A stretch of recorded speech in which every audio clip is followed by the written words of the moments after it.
Mas a gente já começa aqui num primeiro momento pensando em saúde, principalmente a saúde das crianças, que obviamente quando a gente vê alguma coisa fora do conforme, a gente também fica muito abalado. Então pensando na saúde da família, porque distúrbios neurológicos em crianças podem afetar o desenvolvimento, o comportamento e a qualidade de vida dos pequenos.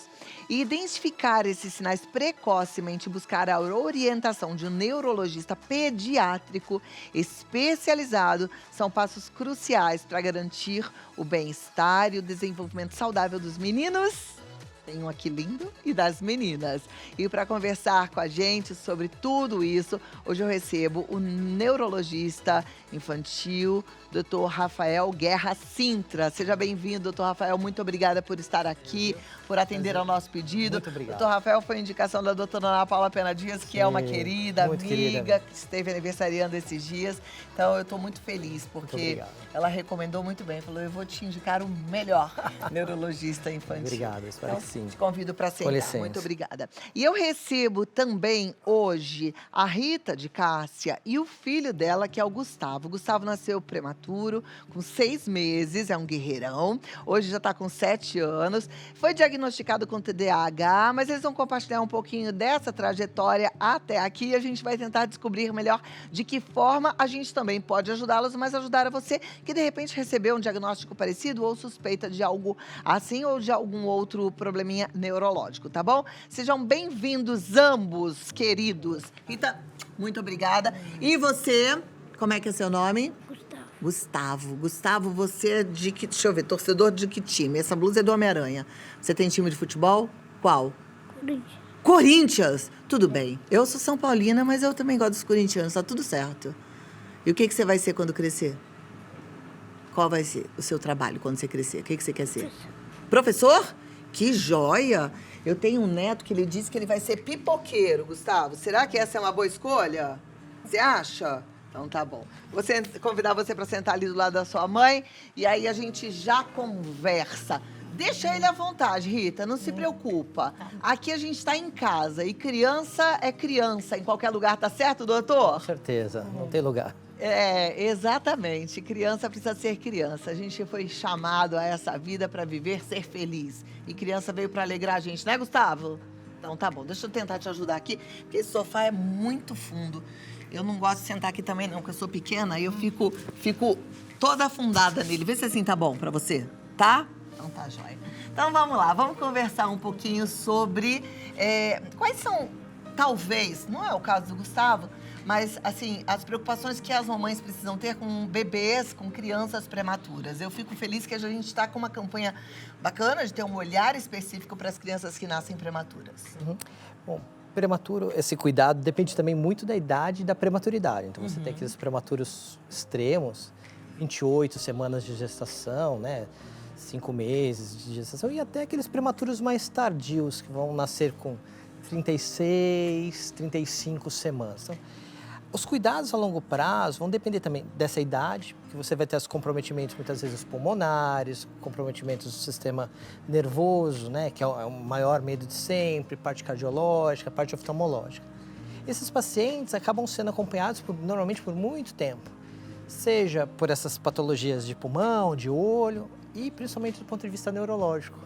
E, às vezes eles até saem da maternidade bem, sem problema nenhum, e às vezes lá na frente começam a surgir alguns problemas que podem ser decorrentes da prematuridade, como problemas de dificuldade de aprendizagem, dificuldades cognitivas, né, agitações psicomotoras, alterações de comportamento de uma maneira geral, ou às vezes quadros mais precoces até de paralisia cerebrais, que são os quadros mais graves, eu acho, dentro do meu escopo da neurologia, né? Perfeito. Hoje em dia, a gente fala muito de TDAH, né? E eu acho interessante que todo mundo tem um pouquinho. Eu lá em casa tenho 2 que eles falam, eu tenho. A minha filha fez todas as testagens, na época ela falou, não tem TDAH. Mas, enfim, depois a gente vai vendo algumas dificuldades. Eu acho que todos nós temos um pouquinho de dificuldade de concentração, um pouquinho de déficit de atenção. Mas quando passa a ser um TDAH, que pode comprometer, inclusive, o aprendizado. O TDAH, que você falou é isso mesmo, o que a gente tem visto muito, agora todo mundo é TDAH. Aham. O TDAH, como o próprio nome diz, ele é um transtorno de déficit de atenção e hiperatividade. E Os sintomas, eu vou citar daqui a pouco, eles, para o TDAH ser TDAH de verdade que a gente fala, esses sintomas têm que trazer prejuízo para o paciente. De alguma maneira, aquilo tem que trazer prejuízo de uma forma global, seja na escola, nas crianças, no trabalho, nos adultos, na vida social, na autoestima. Então, se os sintomas, desatenção, a hiperatividade, a impulsividade, que podem vir em graus variados, dependendo da pessoa, trouxerem grandes prejuízos no desenvolvimento desse indivíduo, a gente vai considerá-lo como tendo transtorno do neurodesenvolvimento TDAH. Agora, ser desatento simplesmente, principalmente se os sintomas começaram na idade adulta, muito tardio, você vai pensar, olha, provavelmente você tem alguma outra coisa, uma vida corrida, você está triste, ou você não tem nada, é uma demanda muito grande. E não é um TDAH, né? Até porque o TDAH, os sintomas, eles têm que começar lá na infância. Mesmo quando a gente pega os adultos, que a gente faz diagnóstico em adultos, uma das primeiras perguntas que a gente fez, desde quando são seus sintomas? Começaram lá de pequenininho, né? E a gente vai rastreando para ver se sim mesmo. Foram desde lá, eu sempre tive prejuízo ao longo de toda a minha vida. Então você fala, então você tem o diagnóstico. Caso contrário, pensamos em outra coisa. Perfeito. Eu conheci um pouquinho a história do Rafael, que eu tenho uma querida aqui na TV, que é um anjinho, que é a Andressa, a Beth, e elas me falaram um pouquinho do Rafael, né? E aí a gente está tentando conhecer um pouco a história do Rafael, e aí depois a gente conversou com um neurologista, que é mais de adulto, que a gente estava pensando em alguns exames, e aí depois o Dr. Vanderlei falou, ele tem um diagnóstico de TDAH. E aí, o TDAH, dá pra gente fazer diagnóstico através de exame de imagens ou é a testagem? Porque eu, como mãe, me lembro de passar pela neuropsicóloga e fazer a testagem. O que é usado hoje em dia? O diagnóstico normalmente é uma jornada, né? Os pais passam por uma jornada, mas o diagnóstico ele é eminentemente, como a gente fala, clínico. O diagnóstico é feito através de testagens clínicas e uma boa anamnese, uma boa conversa com o paciente para entender o que é que esse paciente tem de sintoma e qual é a dificuldade. Por que a gente não faz exames de imagem? Porque ele é fruto praticamente de uma disfuncionalidade. Ele não é fruto propriamente de uma alteração de estrutura. Então, por exemplo, eu vou fazer uma ressonância, eu vou fazer uma tomografia de crânio, eu não vou ver alteração. Né? A não ser que seja junto com algum outro quadro clínico, por exemplo, uma paralisia cerebral, mas o TDAH típico, você não tem alteração de eletro, você não tem alteração de ressonância, de tomografia, e sim alteração na história e nas baterias de teste, principalmente a avaliação neuropsicológica, seria a avaliação ouro, assim, para a gente amarrar toda essa jornada do diagnóstico. Perfeito. Então, precisa ser feito um diagnóstico de testagens, de conversa, né? Quando o doutor fala de anamnese, é de conhecer a história tanto da mãe, da família, até a chegada da criança. E depois, a Rafael, que está do meu lado, tem uma história muito longa. São 7 anos de história, né, Rafael? É muita história. Ai, ele é tão bonito. Rafael, você tá com vergonha? Gustavo. Não é Gustavo? Rafael, médico. Ai lá. E eu tô falando, eu também tenho um pouco de TDAH. Vai conversar depois. Do meu TDAH, né, doutor? Porque sabe que eu tenho notado isso com o passar do tempo também, que às vezes a gente tem que pensar também em outras possibilidades. Tem que estar sempre atento aos sintomas, não é verdade? Gustavo, troquei seu nome, viu? Me perdoa. Tá? Tudo bem? Tô desculpada? Então, tá bom. Então, eu vou fazer o seguinte, eu vou dar um recado e eu volto aqui já pra gente continuar a nossa conversa, tá bom? E aí, o que a gente quer em casa? De repente, te dá esse start, esse alerta, pra você tentar entender que profissional eu procuro e como é que a gente lida com TDAH. Hoje, tanta gente fala que tem TDAH, será que é um bicho de 7 cabeças? Tem medicamento? Tem tratamento? Como é que é a minha cooperação como mãe, como pai, como responsável? Porque a gente, às vezes, tem filho e acha assim, a ordem natural da vida, né? Mas, gente, na verdade, é uma responsabilidade. A gente recebe um serzinho ali em defesa e a gente vai, sim, se dedicar, coisa que muitas vezes a gente não para pensar e pouca gente conta, mas a gente vai se dedicar por muitos e muitos anos, se não para o resto da vida, para torná-lo um grande cidadão. Não é assim? Exato. Doutor Rafael tem Exatamente. filhos? Tenho 2. É desse jeito, né? Eu tenho jeito. 2 já adultos, casados. Tem uma que tá barrigudona, que daqui a pouco vai ter o dela também, mas é desse jeito, é para sempre. Então eu volto aqui já, tá bom? Vamos lá. Rita, conta um pouquinho pra gente a sua história. Como é que é a história? O que aconteceu aí que de repente você falou, opa, preciso de uma ajuda? Não, é que como eu falei, ele nasceu, né, assim, aí ele tinha que passar pelos médicos, né, fono, um monte de médico, aí que viram que ele tinha esse problema, TDAH. Aí me encaminharam para um psiquiatra, Isso com quantos aninhos? já com 5. Com 5 anos, o comecinho da vida escolar. Mas já bebê, ele já tinha alguns sintomas de muito agitado, mesmo bebê. A vida com tanta coisa pra gente explorar Ele e querem que a virava gente fique dentro, quietinho, né, não, Gustavo? Como é que vai ser, Gustavo? Não dá. Eu sou que nem o Gustavo, gosto de explorar o mundo. Aí viram que ele já era muito agitado além do normal. Ah. Aí, até agora, aí é uma luta, porque na escola ninguém aguenta ficar. Ah, é porque não pegou uma professora que nem eu. Gu, Aí sempre me ligam. vamos tirar de letra. Toca aqui. Bom, mas assim, aí, por conta disso, você começou a ficar preocupada. Sim. Que aí eu parei, né? No trabalho, só vivo em função assim dele, porque qualquer momento vão ligar, eu tenho que ir buscar. Então vamos lá, vamos aproveitar, a gente está fazendo uma consulta ao vivo aqui, gente.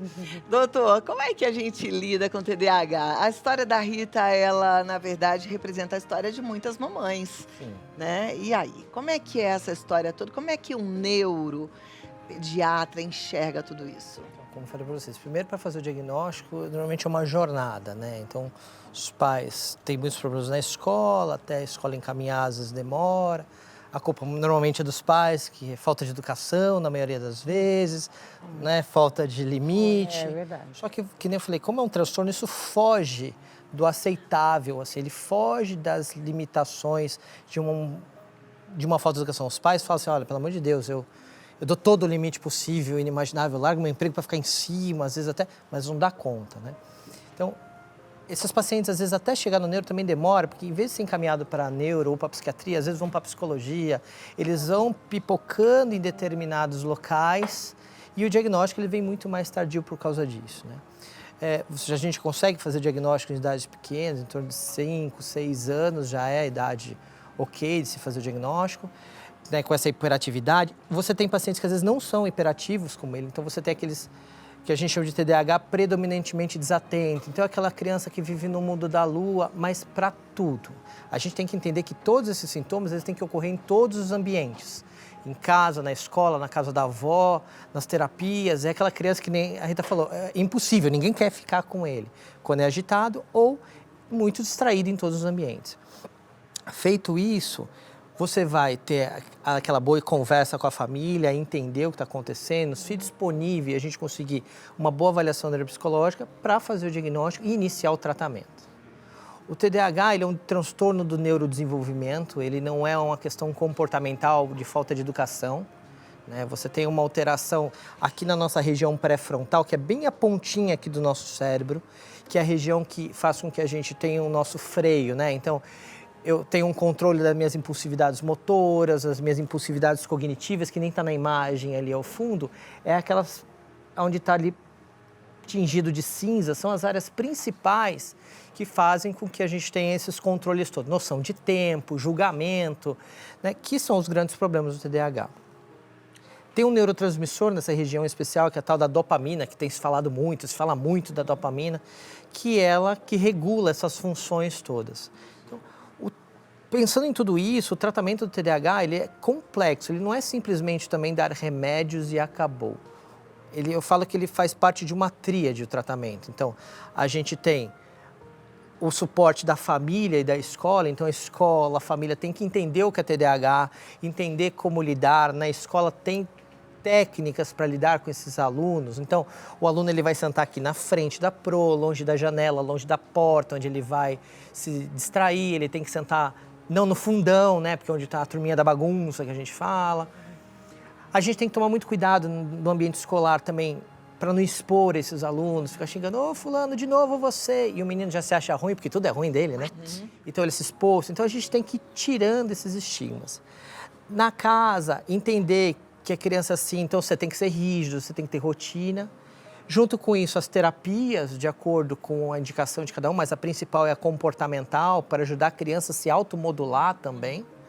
E, por fim, a medicação, que é tão temida aí quando se fala em tratamento, mas ela é importante nessa tríade, é aquela que dá o maior impacto na vida dos pacientes, assim, tanto para uma melhor adaptação e aceitação das terapias e todas as condutas em casa, quanto para o próprio paciente, ele conseguir fazer o que ele tem vontade. Então, às vezes o paciente quer estudar, às vezes ele quer parar e ele não consegue. Tanto que muitos falam assim, tio, eu juro que eu tento ser melhor, eu juro que eu não queria fazer isso. E é verdade, né? E é verdade. Gente, tem um filme que eu assisti, que eu acho que todo mundo deveria assistir, que é lindo, lindo, lindo, que chama Como Estrelas na Terra. Você já viu esse filme? Já vi, um indiano. É lindíssimo, é um filme indiano lindíssimo.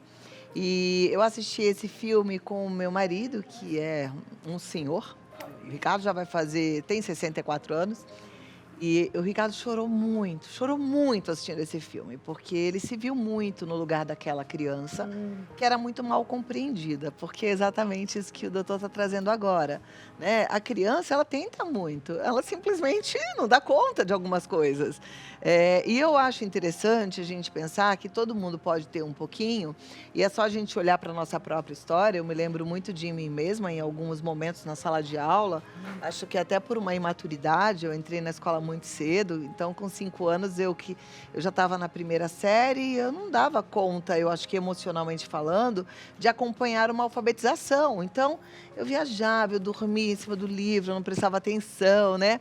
Meu filho, quando pequenininho, a gente levava no pediatra, ele falava assim, naquela época não falava-se muito de telas nem de videogame, então a gente dava livre para criança pequena, e o Gabriel adorava videogame, ele falava para o pediatra, eu tento prestar atenção, mas é que na minha cabeça fica só o relógio do Mario Bros tentando passar de fase, né? Então, eu acho que é importante também a gente pensar que tem um pouquinho disso, e a gente não pode, não sei se eu estou certa, doutora, eu estou falando isso porque eu acho que precisa levar a sério essa testagem mesmo, né? Chegar a esse diagnóstico de forma muito precisa. Como é que foi? Vocês passaram por várias testagens para o médico falar de TDAH? Vários coisas, vários exames, até encaminhar para o psiquiatra. Não, esses exames são os testes, perguntas e respostas, isso, sim. coisas Exame que vocês têm que responder, que os professores têm que responder, tudo isso? Sim. Tá, porque como é que funciona isso? Você seria o mundo ideal que a gente fala, então fazer a tal da avaliação neuropsicológica, uma avaliação mais ideal ainda seria multidisciplinar, passar por uma fono, uma pedagoga, neuropsicóloga. Só que no nosso mundo real, nem sempre isso é possível. Os custos são elevados, nem sempre os serviços de saúde pública oferecem, são raros os serviços que a gente oferece. Então, muitas vezes, eu diria a grande maioria das vezes, a gente acaba fazendo simplesmente ouvindo bem o paciente, entendendo o contexto familiar, o contexto da criança, porque às vezes a criança é mais peralta mesmo, isso não necessariamente é um problema. Né? O contexto escolar, a gente tem que tirar uma ideia de como essa criança é em todos os ambientes, como é o estilo dela, como é o estilo da família, as expectativas que a família tem, a expectativa que a escola às vezes tem. Então eu tenho paciente que às vezes vem porque o menino às vezes conversa muito, mas conversa 2 vezes na aula que o professor não tolera nada. Então a gente tem que levar tudo isso em conta e a gente acaba fazendo diagnóstico por isso, que não está incorreto, ele é correto. As avaliações, às vezes, acabam sendo os nossos subsídios para confirmação, é um confirmatório a mais. Mas a boa conversa, o entender a dinâmica associado a esses testes seria o mundo ideal. Mas, como eu disse, nem sempre isso é possível. Pois é, eu fico com o meu coração apertado, porque fico pensando assim, né? A Rita, ela representa aqui um número gigante de mães que, num momento desses, acaba ficando perdido. Sim. Porque a gente não tem toda essa estrutura na saúde pública para dar suporte para a família e para a criança. E, às vezes, crianças subdiagnosticadas ou hiperdiagnosticadas, né? Exato. Eu vou deixar mais uma incógnita aqui, vou te pedir para me ajudar a responder isso daqui a pouco. De fato, o que seria interessante e qual seria o recado que a gente poderia deixar para ajudar o maior número de mães que estão hoje nessa situação. Perfeito. Tá bom? Então eu volto já. Vamos lá, vocês estão num papo bom aí. Gustavo, tá cansado? Quer dar uma volta? Quem leva o Gustavo para tomar água? Deixa eu ver esse menino. Ah, essa menina bonita não. Pedi para você. Esse de boné. Vem? Vem, vem, eu quero mostrar ao povo. Você é bonitão, você ensina ele a trabalhar na televisão? Vamos lá, mãe. Promete? Ensina. Então tá, vai lá. Vai. Eu fico mais tranquila, assim, porque ele tava tadinho, né? É que não pode, né? Não dá. A exposição, né? E outra também, eu não gosto de ficar aqui, às vezes, assim, dura. Às vezes tem vontade de deitar assim, ó. É, que se ele tivesse agitado, ele nem aqui tava. Eu achei ele um Não tava, santo. Se eu colocasse outro aqui, já tava rodando, correndo aqui em volta. Criança é criança, né, Rita? Bom, doutor, eu deixei aqui a batata quente, né? O que a gente pode fazer para ajudar as mães? Então, eu acho que a primeira coisa é ir atrás de um bom diagnóstico. E eu acho que antes do diagnóstico é perder alguns preconceitos que ainda existem, né? Então, a gente vive ainda numa sociedade onde se você tem 2 braços, 2 pernas e uma cabeça, você é saudável, você não tem problema, o resto é frescura. Não é assim, né? A gente tem... O cérebro é um órgão como o fígado, como o rim, como o pulmão, que também tem as suas disfunções e também precisa de tratamento. Eu acho que esse é o primeiro passo. Joia. Então, às vezes, as escolas alertam, os pais acho que têm que entender isso e ir atrás. Procurar um serviço de saúde que às vezes nem sempre é fácil, né? Que a gente estava conversando isso agora aqui, né? Então, tentar, às vezes, via até encaminhamento via escola, é um dos caminhos. Tentar, de alguma maneira, chegar ou num psiquiatra ou no neurologista infantil quando se trata de transtorno do desenvolvimento infantil. Dentro disso, aí os pais também têm que... Eu sei que é muito difícil, que não é só medicar que não está falando. Depois de feito o diagnóstico, que é essa jornada toda, como eu disse, você tem o problema do tratamento, né? Aonde você vai acompanhar com essas crianças. Isso, não, infelizmente, não é só no SUS. Às vezes, até nos convênios, a gente tem muita dificuldade com isso, né? O paciente que ele recebe o diagnóstico, mas ele tem que ir para terapia, ele tem que ir para terapia Y, X, Z, e ele não consegue de uma maneira fácil. Ou eu tenho uma família por trás disso que tem que, às vezes, se desdobrar para conseguir. Então, eu acho que você tendo um bom acompanhamento, esse direcionamento, ele acaba sendo até mais certeiro e mais preciso. E as famílias têm que aderir assim que tiver e correr atrás e não desistir. Eu acho que assim, teve uma negativa no posto, uma negativa do convênio, você continua indo atrás. Se prescrito medicação, minha sugestão também é não abandona, porque isso, e não se assusta, porque isso também... A gente viu uma mudança de paradigma da evolução do desenvolvimento da criança muito grande. E hoje, os dias, os medicamentos, eles, graças a Deus, não estão tão elevados os custos, e os mais caros a gente consegue, às vezes, até de outras maneiras, via SUS, de medicações de outro custo, que você consegue dar o tratamento ainda pleno. É difícil? É. Mas eu acho que se você ir atrás, acaba conseguindo. Né? Perfeito. Foi bom você lembrar, na rede particular a gente tem as mesmas dificuldades. As mesmas dificuldades. Porque, principalmente a terapia, qual linha seja ela, é difícil, é caro. E os convênios, se autorizarem, autorizam... Pouquíssimas sessões. Muito pouquinho associado. Se for por reembolso, um reembolso que não paga nem 1 minuto da terapia. Não é brincadeira. A gente está aí com essa batata quente, né? Mas eu acho bem importante a gente entender e levantar a bandeira contra o preconceito, que é o mais importante. É o mais né? importante. E entender também que não é um bicho de 7 cabeças. Não, ele que não a gente é o vai fim. tratar e vai tratar como todo, não é? Não, é um problema como o doutor falou. Podia ser do joelho, podia ser do nariz, do cotovelo, do que, né? É uma dificuldade que a gente tem que superar. Vamos superar. Perguntas na tela, participação, você que está aí do outro lado, manda! Gustavo ganhou um biscoito, esse é o meu preferido, é o de banana. É bom, não é? Eu gosto desse biscoito também. Vamos lá, na tela aqui, ó. A Neuza Mendes diz assim, meu netinho também nasceu prematuro, com 6 meses. Ele está com 3 meses agora. Como identificar se ele tem algum atraso no desenvolvimento neurológico? Ele é ainda muito pequeno, essa criança, tem um antecedente da prematuridade, o histórico. A melhor coisa que tem é seguir adequadamente com o pediatra, que vai acompanhar os marcos do desenvolvimento dessa criança, e pedir ao pediatra que, se ele notar alguma alteração nesse desenvolvimento, encaminhar para um neurologista infantil para dar uma averiguada mais a fundo e mais especializada no caso dela. Ainda é muito pequenininho, mas a pediatra com certeza daria conta de seguir. Tá joia. Próxima pergunta na tela. Joana, meu filho foi diagnosticado recentemente com TDAH. Como lidar com o estresse e a ansiedade dele? Não sei o que fazer. Essa pergunta é de $1 milhão. Né?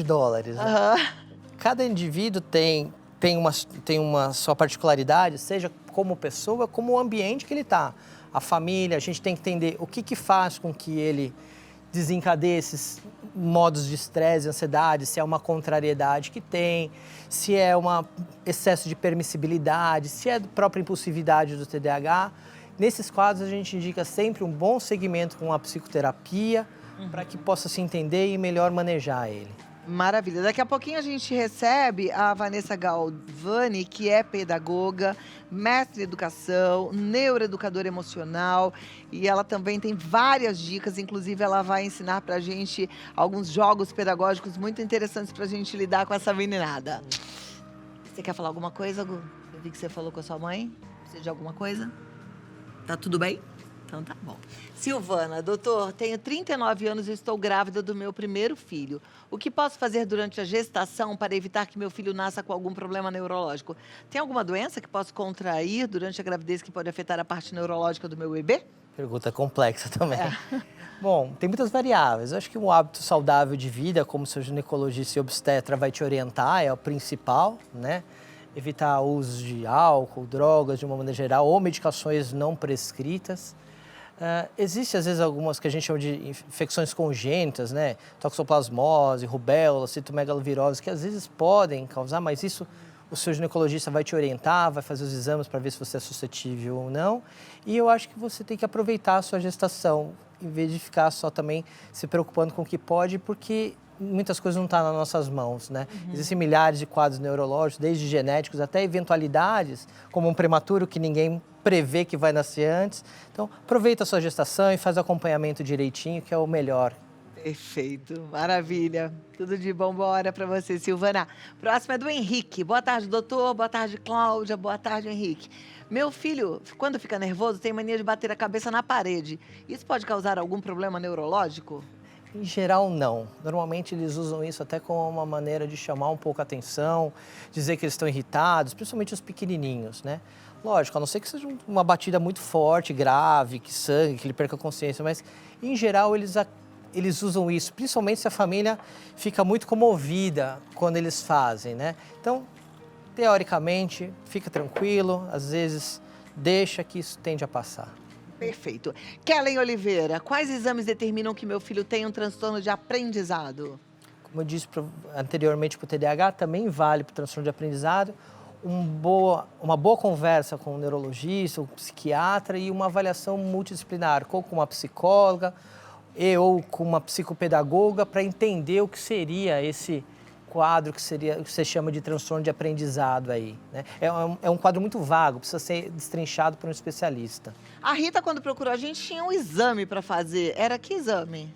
Exames, mas passaram para ressonância e a do ouvido, mas eu não consegui fazer. Mas uma ressonância pode ver alguma coisa relacionada Então. a TDAH, doutor? Em relação ao TDAH, não, mas pelo histórico dele, de ter sido um prematuro, seria interessante, por exemplo, o colega aqui pediu, acho que ele está querendo avaliar se teve alguma lesão cerebral na estrutura, propriamente, que a ressonância consiga pegar ou ver, para tentar entender melhor o caso dele, né? Mas é muito mais pelo histórico do Gustavo do que pelo TDAH propriamente dito. Pelo TDAH próprio, não existiria essa necessidade. Tá joia. A Laura Palma diz, boa tarde, meu neto tem dificuldade de se concentrar na escola, mas passa horas vendo seus programas de TV favoritos jogando no celular. Ele pode ter TDAH? Até pode ter TDAH, sim. Todos nós temos o chamado centro da recompensa, né? O TDAH, ele usa muito esse artifício. Então, se você faz uma coisa muito prazerosa, mexer no celular, ver TV, e às vezes até ler, às vezes até leem coisas que interessam muito, o centro da recompensa sustenta a atenção dele. Entendi. Só que a hora que você tira esse estímulo, que é extremamente prazeroso, a atenção vai embora, na hora. O que você gosta de fazer, Gu? Jogar futebol. Jogar futebol. E gosta de videogame? Videogame também, né? Antigamente a gente era assim, né? A gente era preguiçoso, que para isso você faz. Tal coisa você não faz. Mas você sabe que esse foi até era uma discussão lá em casa, né? Porque uma pediatra na época falava, eu tô desconfiado de que a Carol tem TDAH, a gente fez todas as testagens. Aí meu marido falava assim, não, mas o que interessa ela presta atenção. O que ela não presta atenção é na escola. Mas, Uma frase muito clássica. E aí eu me lembro muito da psiquiatra doutora Ana Beatriz Boval Silva, que ela fala que ela também tem TDAH, e ela falava assim, eu também só consigo prestar atenção nas coisas que eu gosto, né? Mas é todo mundo, é assim mesmo, né? E aí eu gostei de entender agora, porque as coisas que a gente gosta mexem com o nosso centro de recompensa. Imediata. Lembra que eu falei no começo que aqui na frente o neurotransmissor dopamina, ele no TDAH, ele funciona com um pouco de deficiência, digamos assim. Ele não funciona muito bem. Quando eu aciono o centro da recompensa, esse centro da recompensa, ele vai por uma série de mecanismos despejar mais dopamina ali na frente. Então isso faz com que ative o seu centro de atenção. Só que a hora que acaba a recompensa, esse mecanismo é cortado, essa atenção vai embora. Joia. Ó, a Adriana Chaves diz assim, meu filho está demorando para falar, ele pode ter algum transtorno? Precisamos entender desde a idade, o que é o atraso de fala, como a família lida com ele. Nem todo o atraso de fala, desde que dentro de um limite, né, pode ser algum transtorno. Tem que entender melhor isso. Perfeito. Eu vou dar uma pausa, vou dar um recado e volto já. Tá vendo aquela menina ali? Ela ali? Ela bota o pé na orelha. Olha isso. Você consegue fazer isso? Ela acha que ela é engraçada. Você acha que é? É. É. Ela é. Thaísa! Acabou pra mim. Acabou pra você, acabou. Ela é engraçada, assim. Ela é um pouco doidinha, mas ela é engraçadinha. Olha lá. De leve, né, Cláudia? De leve. Daqui a pouco eu vou falar pra ela levar você pra dar um passeio aqui na TV que você vai ver. Ai, ai, ai. Ele vai gostar. Esse é o Gustavo, Thaísa, te apresentando Gustavo. aí. Um novo amigo. Vanessa já está aqui conosco. Estou conversando com o Dr. Rafael, com a Rita e com o Gustavo. E lembrei o nome de todo mundo. E vai chover, porque às vezes eu confundo tudo. Mas agora, Vanessa Galvani, seja bem-vinda. Obrigada por estar aqui.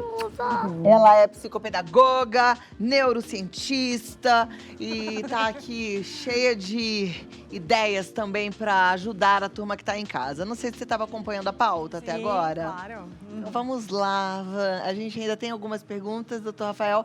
Daqui a pouco eu vou colocar, mas eu queria que você entrasse nesse assunto aqui para nos ajudar. Estamos falando de TDAH e de que forma a gente consegue ajudar a maior parte, principalmente das mamães, mas eu acredito que papais também, né? Para lidar com o TDAH, já que hoje a gente tem tanto diagnóstico de TDAH. Pois é. Então, uma das formas são as brincadeiras terapêuticas, que é uma forma das crianças colocarem para fora um pouco das tensões emocionais que fazem com que elas fiquem muito agitadas, né? Um pouco dessa coisa de não conseguir ter foco. Então, quando a gente está cheio de emoções, o nosso corpo fica incomodado. A gente não consegue parar e se concentrar. Isso já é difícil para uma criança, né? E imagina quando ela está cheia de tensões. O corpo incomoda e ela precisa colocar isso para fora. Então, uma das formas da gente colocar isso para fora é através da risada, fazendo a criança rir de uma forma natural e espontânea, então sem cócegas.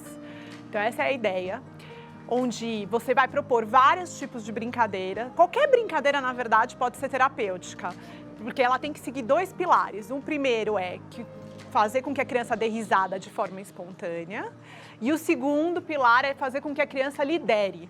Então, ao invés de a gente falar, vamos brincar de pega-pega, não. Você vai falar, vamos brincar.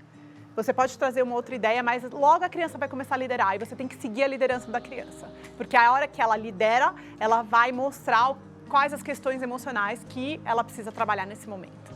Então, esses são os pilares. E aí, a partir daí, a gente pode transformar qualquer brincadeira numa brincadeira terapêutica ou a gente pode ter várias ideias que eu vou trazer aqui para vocês. Por exemplo, um esconde-esconde. O esconde-esconde normal, a criança se esconde, você vai lá, encontra ela e assim vai.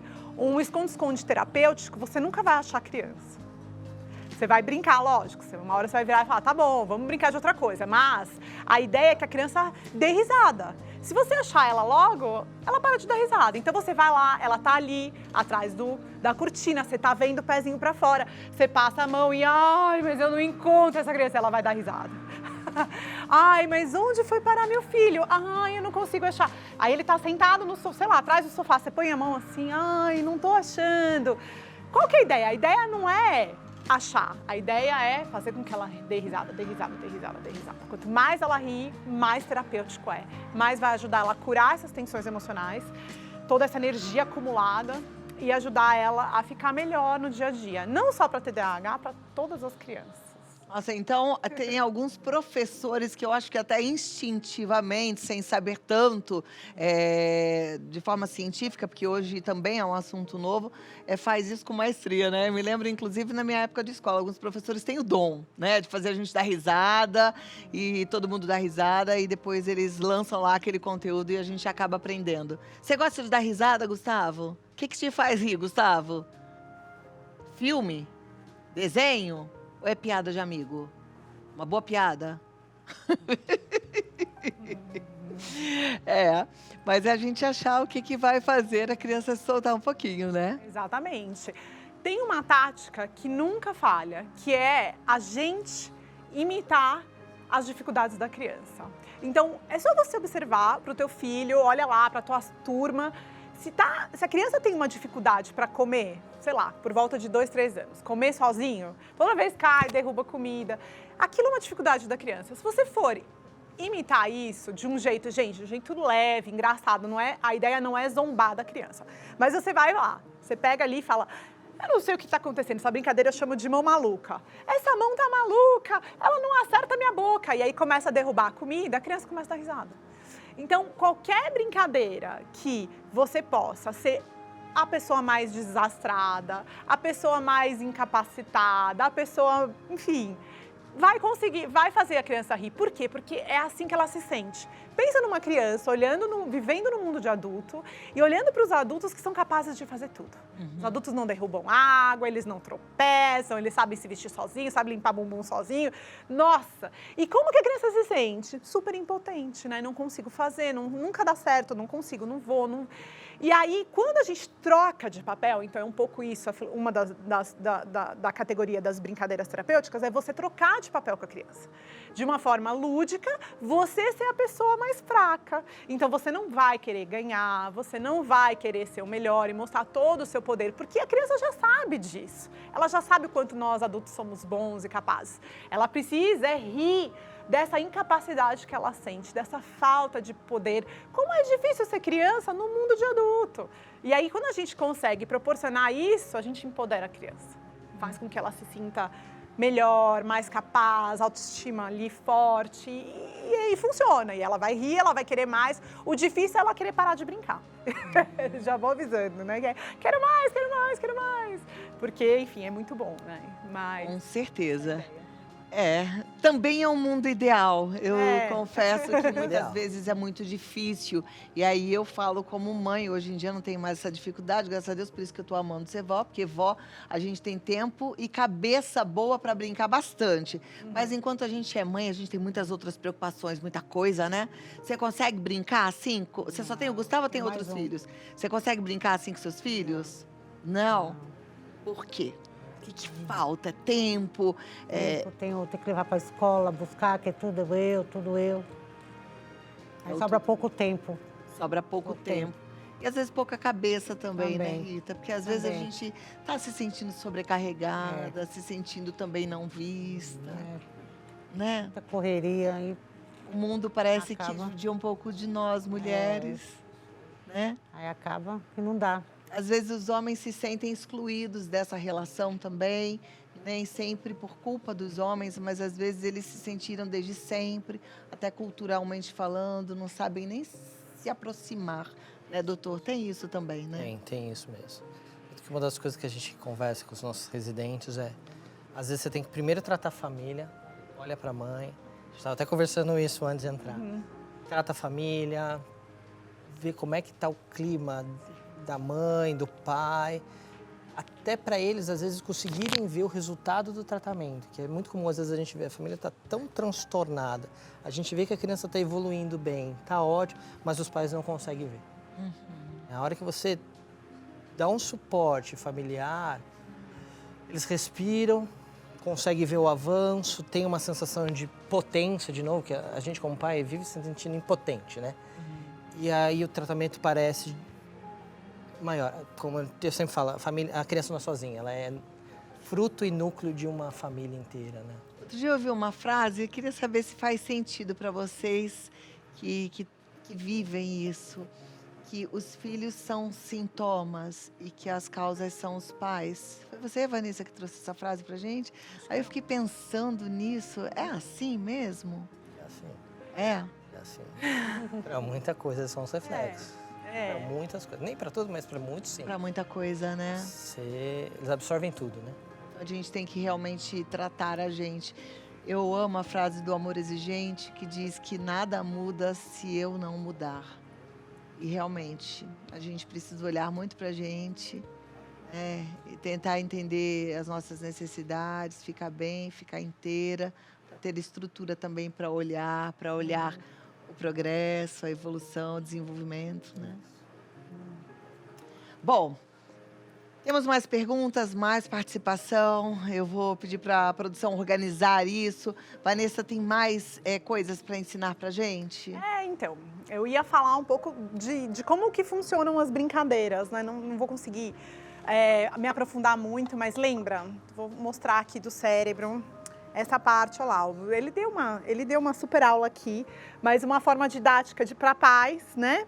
Pensando que essa parte azul, o córtex, é a parte do racional e a parte vermelha é a parte do nosso emocional. E pensando que quando o nosso emocional está entupido, Cláudia, essa parte aqui na criança não tem comunicação, né? Então, por quê? Porque está sendo desenvolvido. Então, é bem limitada. E aí, o que acontece, né? Então, pensando aí nesses dois andares, no andar de cima e no andar de baixo, quando o andar de baixo está entupido, a criança não consegue pensar com clareza, ela não consegue aprender, ela não consegue focar, ela não fica parada, nada disso. E a gente precisa ajudar ela a liberar essas tensões emocionais que são produzidas em situações do dia a dia, quando eu me frustro, quando eu não consigo, quando alguém me bate, quando alguém fala alguma coisa feia pra mim que eu não gosto. Então, essas situações normais vão gerando essas tensões emocionais que fazem com que a criança não consiga usar o andar de cima com propriedade. Então, a ideia é que a gente possa fazer as crianças rirem. E uma brincadeira que os pais fazem naturalmente e que as mães têm um pouco de medo são umas brincadeiras mais corporais, sabe? De pegar, jogar e rolar com a criança. E você fica meio, ai meu Deus, cuidado com essa criança. Essas brincadeiras são incríveis, Cláudia, porque elas são importantes para a criança rir e sentir o contato físico. Então também o contato visual e o contato físico são partes importantes do cérebro sentir uma conexão com o outro ser, principalmente com os nossos pais, né? E aí, a partir dos 4 anos, 5 anos, a criança vai ficando pesada. E o que acontece? A gente vai diminuindo o nosso contato físico com ela, né? Porque ela começa a se limpar sozinha, tomar banho sozinha, né? Não precisa mais vir no colo. A gente diminui esse contato físico. O que as pesquisas mostram lá nos Estados Unidos? De que uma criança que teve um contato físico regular com seus pais até 12 anos de idade, inicia sexualmente mais tarde e busca por drogas e álcool também mais tarde. O que a gente conclui com esse tipo de pesquisa? De que se eu consigo garantir a necessidade física do meu filho de ser tocado, de ser visto, de sentir amado, a chance dele buscar isso precocemente em outro é menor. Ele só vai buscar isso quando ele estiver preparado na adolescência. Então, quando a gente fala de brincadeira, não é só brincadeira elaborada, é uma coisa assim, vem cá, você é meu, não, e lutinha, com guerra de travesseiro, tenta roubar a meia um do outro, coisa simples, né? Não precisa ser nada muito complexo. Para no corredor e fala, hoje ninguém vai passar aqui. Pedágio, quero um beijo, um abraço, abraça, amassa. Coisas simples que vão ajudar a gente a manter esse contato físico, essa conexão cerebral. Essa sensação da criança não só de rir, mas de ajudar ela a se sentir amada. E ela vai dar uma risadinha, né? Que é gostoso. Então, é desse lugar que a gente vem.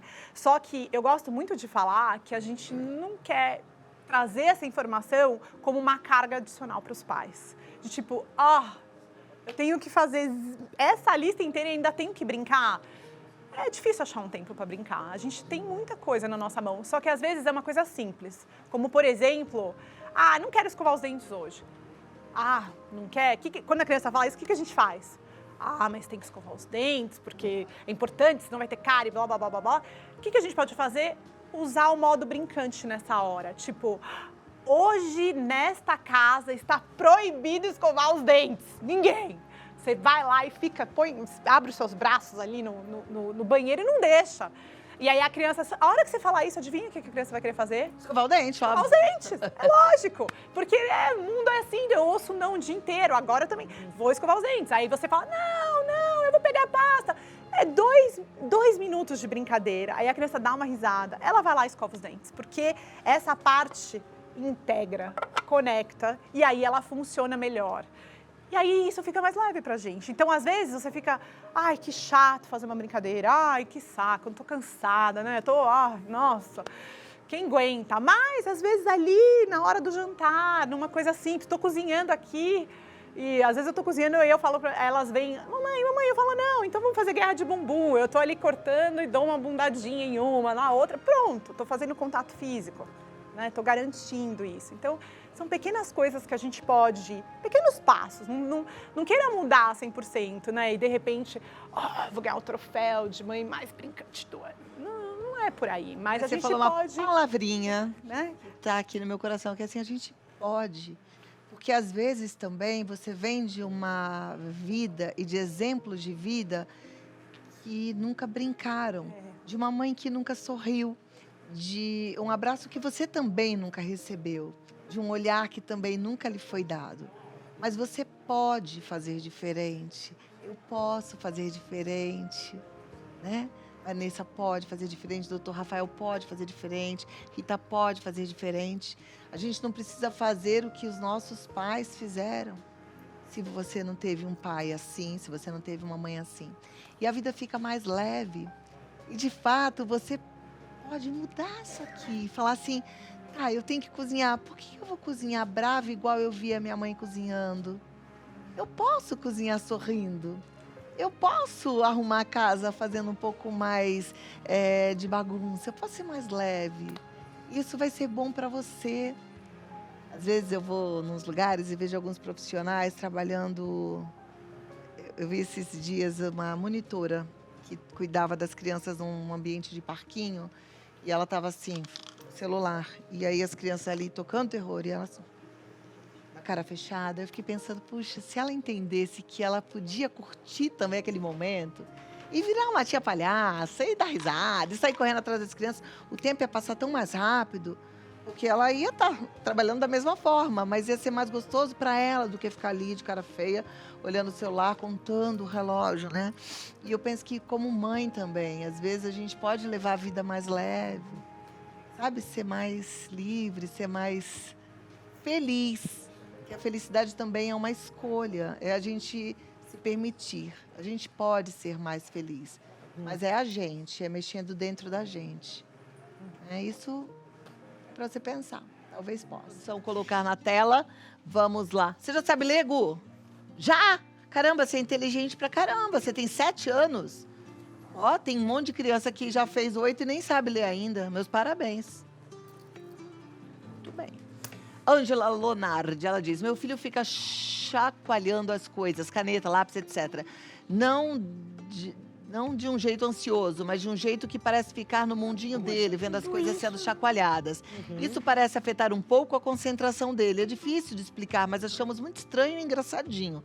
Fora isso, ele não parece ter algum outro problema. É muito inteligente, adoro o seu programa, Clau, Ângela. Normal, gente, assim, a criança que fica, sei lá, tô aqui conversando e tô chacoalhando. Normal. Isso significa que pode ser algum déficit de atenção? Não necessariamente. Você pode ter alguns comportamentos repetitivos que não querem dizer nada, né? E não ter absolutamente nenhum problema. Tem adulto que tem uma mania assim, né? Tá conversando e tá com a perninha assim. Com a língua pra fora, quando tá assim. fazendo as Cadê? coisas. Mostra aqui, gente. Senão eu tô falando, ninguém tá vendo o que eu tô fazendo. A mania. Cadê a câmera 1? Isso, 2, tá Na bom. dúvida. Não, a 2, que tá aberta. Que fica mexendo a perna, é isso que eu tô falando, Na né? dúvida, conversar com o pediatra, né? A joia. Próxima tela. Marjorie Silva, meu neto não gosta muito de brincar com outras crianças, gosta mais de videogame e é muito inteligente. Como incentivar a brincar mais sem ser no celular ou console? Vanessa, o que faz, essa é uma questão aí, né, que a gente está vivendo, das crianças ficarem muito introspectivas. chamar para fazer, para rir, liderar, começar a brincar, assim. Acho que forçar a criança a brincar com o outro não é legal, entendeu? Porque é uma experiência, pode ser constrangedora para a criança, ela fica com vergonha. Então eu prefiro, quando eu vejo uma criança assim com mais dificuldade de interagir, eu prefiro começar com essa criança e aos poucos ir chamando as outras. Pensa numa festinha, numa pracinha, você tá ali num parque, começa a brincar com ele, ai! Se você começa a ser engraçado e deixar a criança liderar, todo mundo, todas as crianças vão vir atrás de você. Um exemplo que eu adoro fazer, por exemplo, vai no parquinho, não deixa as crianças escorregarem. Você fala assim, eu vou lá e eu falo assim, ninguém vai escorregar hoje. Essa é a ideia, lembra a ideia do escovar os dentes? Não, aí as crianças já vão, fazem fila. Não, pelo amor de Deus, é muito perigoso. Aí eles vão, escorregam e dão risada. Pronto, aí você já meio que chamou todo mundo, começa a brincar com você. Aí você pode pegar o teu filho, a tua criança, que é mais... tem uma dificuldade maior de interagir e começar a colocar ela na brincadeira para liderar. Peraí, que fulano vai começar primeiro. Vamos lá, todo mundo torce para ele não se machucar. E aí ele vai. Aí você vai criando esse movimento, sabe? É devagar, tem que respeitar. Acho que quanto mais respeitoso for, melhor vai ser para a criança. Porque se a gente vai lá e empurra ela, pode ser traumático, sabe? Não, vamos, você tem que socializar, vamos lá, brinca com os outros. E assim, a gente precisa também controlar, né, o tempo de tela, isso é fato, né? Isso é fato, hein, gente? Estamos aí com a lei, né? Acho que tá claro que não faz bem. Então, quanto mais a gente mesmo, né? Como gera limitar, ansiedade, né? melhor vai ser para a criança, né? Tá certo. Alguém quer falar alguma coisa? Quer falar, Gu? Foi legal vir aqui hoje? Foi? Rita, alguma dúvida? Não, Tudo certo? tudo certo. Obrigada por você ter vindo. Obrigada Deus te a vocês. abençoe muito. Gu, adorei te conhecer. Mas assim, daqui a pouco você volta, outro dia você volta pra gente bater papo, né? Sem ficar com um monte de câmera olhando pra gente, que dá um pouco de vergonha, não dá? Eu nunca tive muita vergonha também, não. Você também não tem? Você quer trabalhar na televisão? Quer? Ah, então, gente, fechado. Acho que aquele menino ali te ensinou nada, né? Porque ele foi lá com você, achei que ele te ensinar a usar a câmera, ele só te deu um biscoito, foi? Francamente, hein? Mas vem um dia pra gente passear pela TV pra você conhecer tudo, tá bom? Obrigada por estar aqui, tá? Doutor Rafael, muito obrigada. Olha, doutor Rafael Guerra Sintra, neurologista infantil, ele tá no DR Rafael Guerra Sintra, DR Rafael Guerra Sintra. E se você quiser marcar uma consulta, quiser bater um papo, é o 119-5861-5762. 119-5861-5762. Alguma consideração final, doutor? Não, na dúvida, procura. Não fica com a pulga atrás da orelha se seu filho tem alguma coisa diferente. Procura o pediatra, conversa com os pais, a escola, os professores. Não fica com a dúvida. Acho que essa é a... Perfeito. Rita é essa mãezona que fica buscando, né, Rita? Tem que... Tá certo, tem que buscar mesmo. E Vanessa? Ai, obrigada. Eu trouxe meu livro para você hoje. Brincadeiras terapêuticas. 365 brincadeiras, é por tema, para criança ajudar a criança a dormir, para as férias, para as festas, enfim, todas as questões que a gente imaginar. A criança que não quer fazer lição de casa, vários desafios, muita ideia, muito repertório para ajudar aí as famílias. Eu posso... Meu site, tá no meu site, Vanessa É Galvani. isso que eu vou passar, o seu site. Lá tem também mais Tem dicas, e na né? Amazon, no meu site e na Amazon tem. Então é Vanessa Galvani, oficial no Instagram, ou vanessagalvani.com.br. Isso. Tá. Eu vou te pedir uma fazer um permissão. Claro. Ele quer fazer o quê? Ele tá fazendo coração. Ah, um coração né? na mão. Também gosto de fazer esse coração.